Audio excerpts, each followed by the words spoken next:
imagine going to a party just to have a good time and enjoying yourself, and decide to become a responsible adult and decide to spend the night for the night, just so you have to drive home drunk. And the next day, you wind up dead. That's what happened to 40-year-old Tamala Horsford, who went to a party on November 3rd, 2018, just to have a good time, get away from the house, just come up dead by the morning. For those that haven't heard the story, I'm going to go ahead and give you a brief summary of what happened, as well as give you my analysis of the story. Let's jump right into it. November 3rd, 2018, Tamala arrived at her friend John's house for a birthday party. And just so they become responsible adults, they decided to spend the night over instead of drinking and driving. So the 12 people there, only 8 were actually planning on staying the night. Of the 12 people, there was 2 men, Tom and Jose, who stayed in the basement of the house and do their own little thing.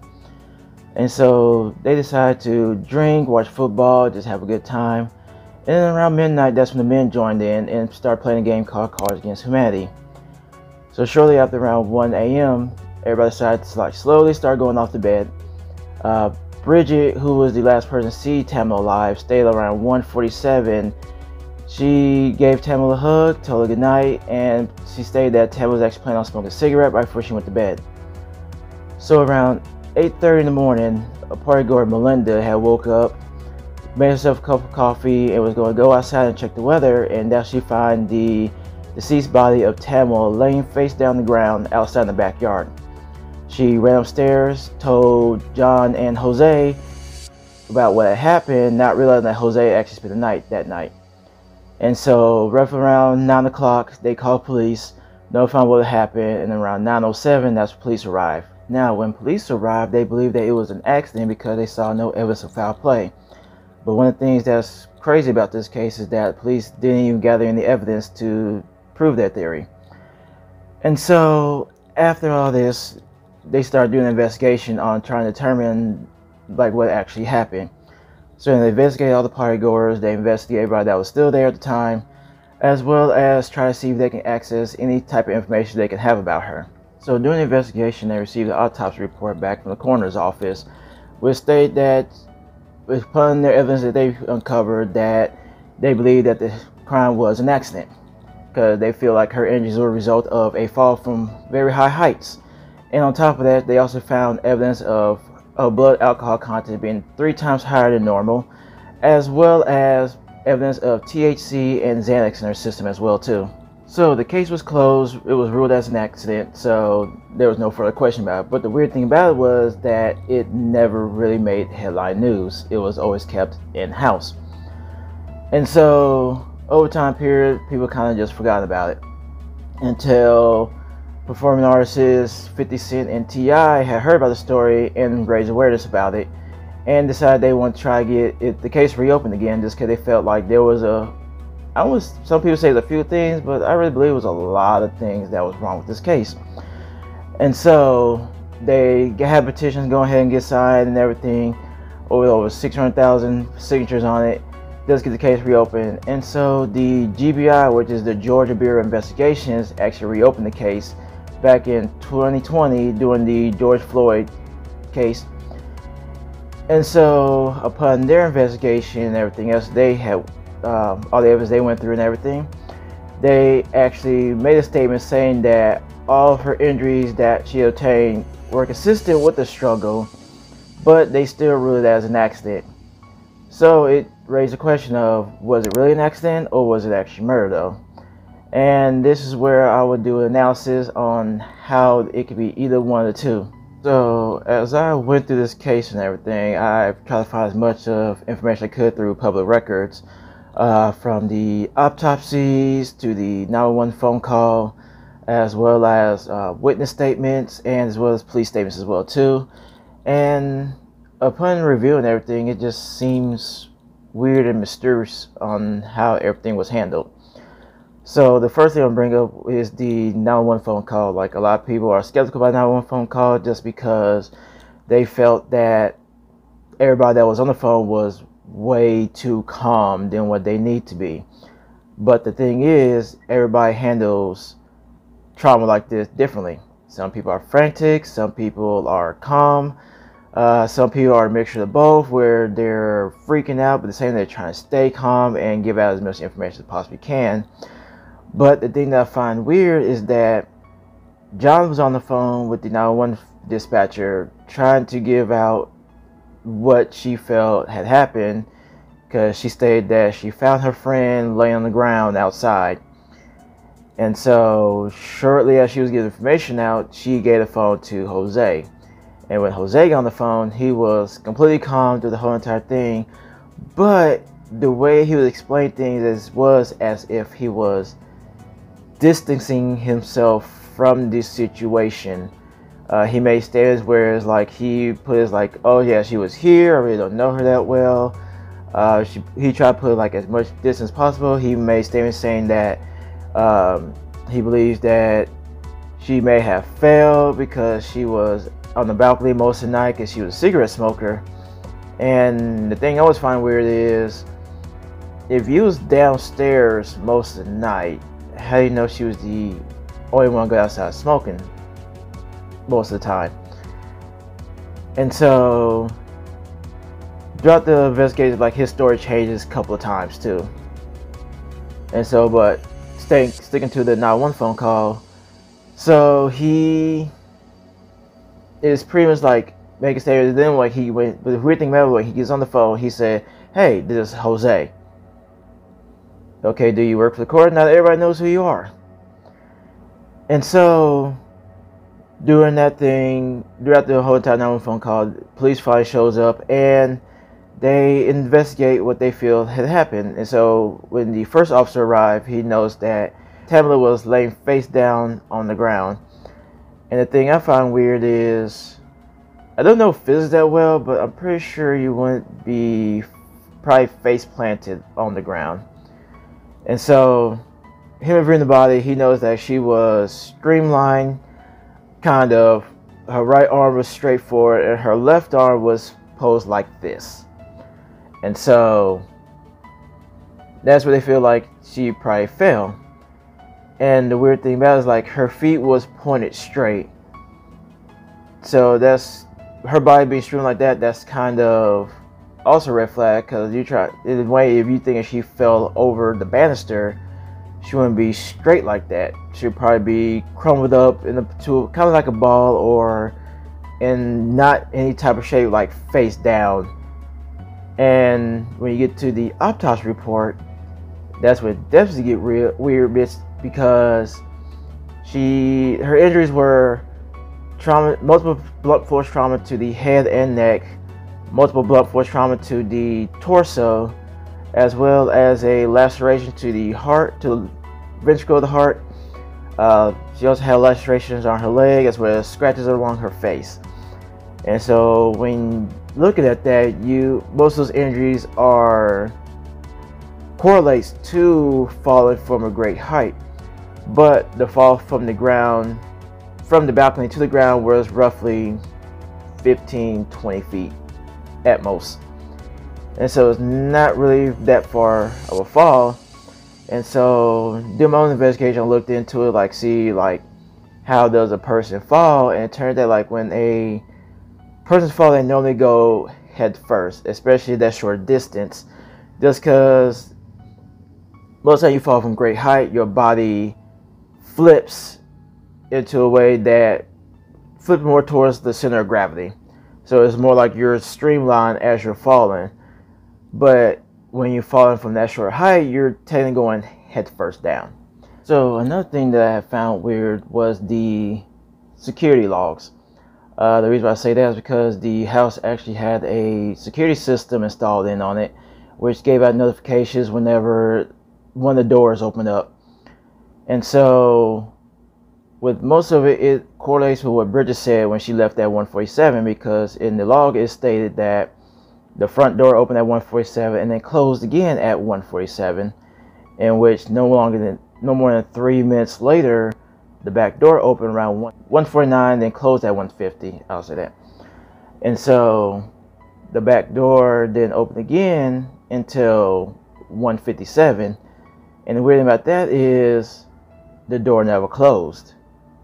It stayed open. So when police had arrived the next morning, one of them actually noticed that the door to the balcony was actually slightly open, like it wasn't fully closed all the way, which tends to question, like, there was back door open because she was leaving, or was it open because somebody was coming out, which is the mystery about it though, because you're trying to figure, like, if she fell, who opened the door?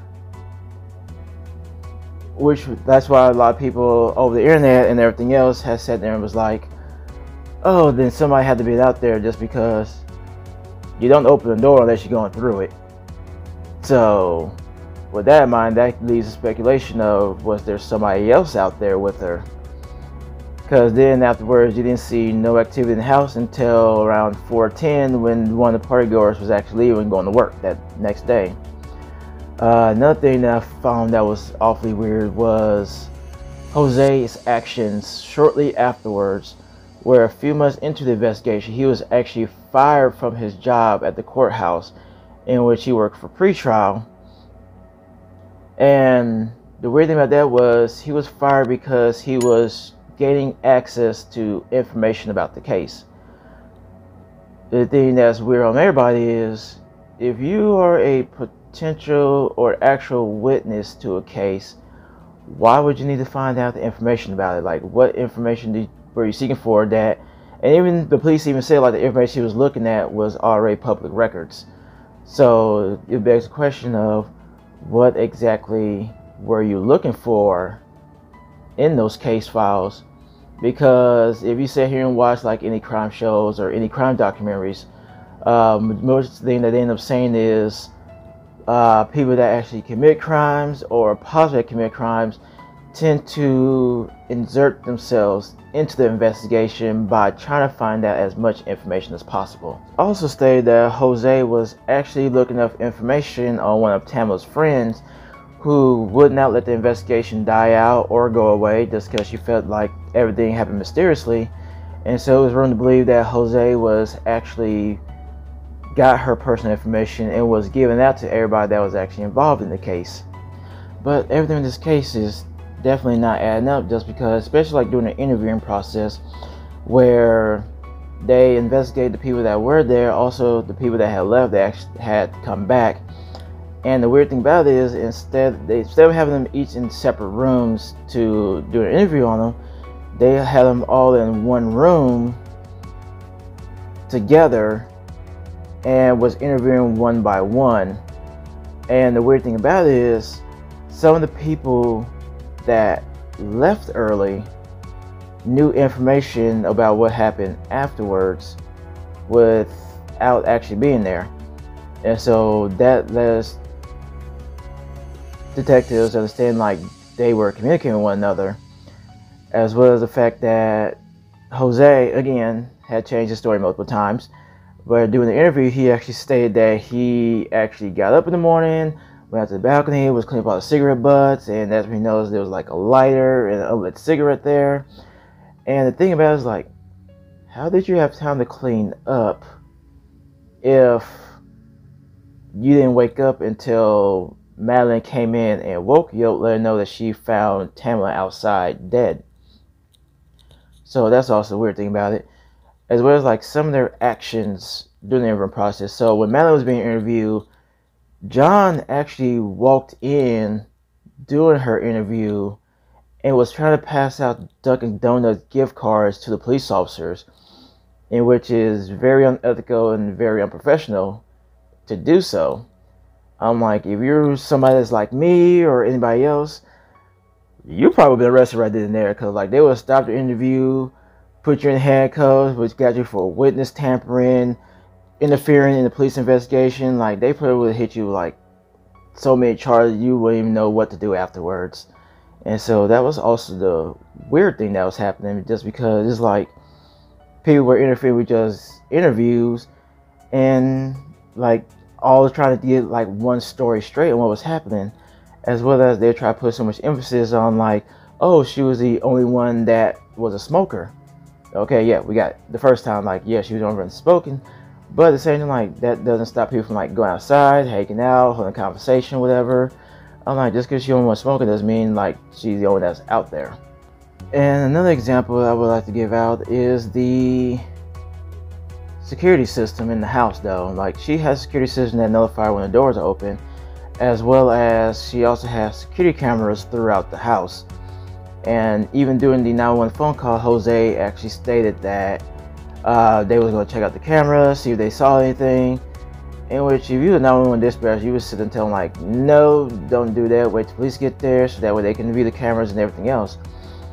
And so the weird thing about it is that John actually sent an email to the investigators stating that, oh, I'm sorry, I believe I deleted the footage of that night, and I'm trying to find a way to try to get it back.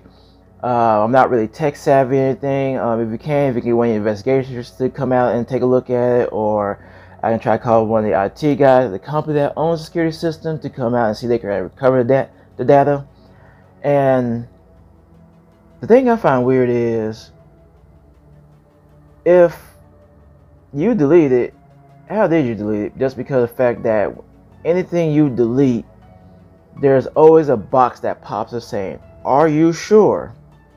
Except if you're on Facebook, where they sit and ask you, are you sure, 15 times before they actually delete your stuff. And so that's the weird thing, like, how did you actually delete it if it has a safety measure that asks you if you're sure you want to delete it?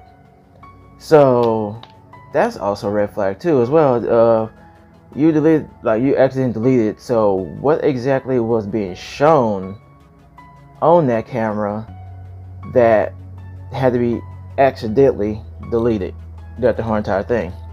Because in all honesty, I would honestly believe that if I actually deleted evidence to a case that could have shown what actually happened, I'd probably been arrested for that, just because of the fact like they would probably got it for witness tampering. And the one thing that I can't get over is the autopsy report. Like, yes, she had multiple blunt force trauma to her, as well as different lacerations and scratches against her. But the thing that I always find weird is that, like, I can never find on the internet like the diagram. And for those that aren't familiar with autopsy diagram, what it is just a picture of the human body, and what they do is they marked off different sections of the body of where injuries occurred at.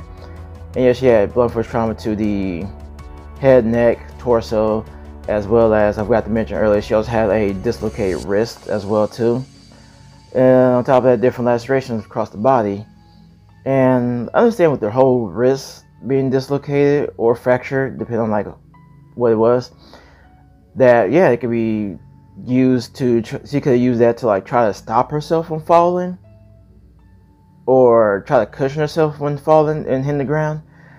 But the thing is, like, I would imagine like if you're trying to push yourself or cushion yourself, then like your arms will shoot up and not down, which is a weird thing.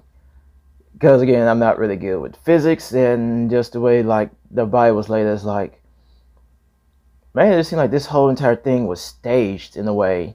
And for what, and I'm gonna go ahead and explain that part too. What people don't understand, like what staging is that it is taking a homicide, for example, and making it look like a suicide or an accident. And when you actually look throughout the entire case, it just seems like everything was staged. Like, there was no testing done on any of the items that she had or brought to the party, as well as it actually, even though she was like facing away from the house, I figure like if you fall, you'll be facing towards the house and not away. And so another thing that strikes me as odd is the fact that the body was actually moved quite a few times, whereas like Jose even said like he moved her leg, tried to see if she would respond to it, and then she didn't respond. He also touched it back to see if she was breathing, as well as like I believe Madeline has said that she actually like moved her arm, which is why her left arm was actually up and not down, because they say like when they first found the body, like she was pretty like streamlined, as if like, when I say like she really looks as if like somebody actually put her there instead of like actually falling there. But the way the body was aligned is as if she fell and not placed down. And so with the autopsy photos, like without that diagram, I really can't tell like like where the injuries actually occurred at, because if she fell face first into the ground, I would feel like she would have, like, with the head damage, she would have like damage to her face, like broken nose, probably missing teeth.